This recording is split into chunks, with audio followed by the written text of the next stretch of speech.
Messages to Young People. Chapter 52. Student Loyalty. Those students who profess to love God and obey the truth should possess that degree of self-control and strength of religious principle that will enable them to remain unmoved amid temptations, and to stand up for Jesus in the college, at their boarding houses, or wherever they may be. Religion is not to be worn merely as a cloak in the house of God. Religious principles should characterize the entire life. Character and deportment. Those who are drinking at the fountain of life will not, like the worldling, manifest a longing desire for change and pleasure.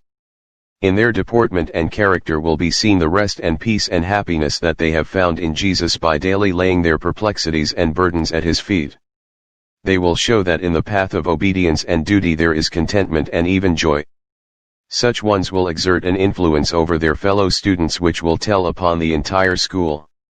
One earnest, conscientious, faithful young man in a school is an inestimable treasure. Angels of heaven look lovingly upon him, and in the ledger of heaven is recorded every work of righteousness, every temptation resisted, every evil overcome. He is laying up a good foundation against the time to come, that he may lay hold on eternal life. Upon Christian youth depend in a great measure the preservation and perpetuity of the institutions which God has devised as a means by which to advance his work. Never was there a period when results so important depended upon a generation of men. Then how important that the young should be qualified for this great work, that God may use them as his instruments. Their Maker has claims upon them which are paramount to all others. Value of school discipline.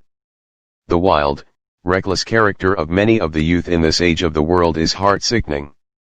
If the youth could see that in complying with the laws and regulations of our institutions they are only doing that which will improve their standing in society, elevate the character, ennoble the mind, and increase their happiness, they would not rebel against just rules and wholesome requirements, nor engage in creating suspicion and prejudice against these institutions. With energy and fidelity our youth should meet the demands upon them, and this will be a guarantee of success. Young men who have never made a success in the temporal duties of life will be equally unprepared to engage in the higher duties. A religious experience is gained only through conflict, through disappointment, through severe discipline of self, through earnest prayer. The steps to heaven must be taken one at a time, and every advance step gives strength for the next. Counsels to Parents, Teachers, and Students, 98 to 100.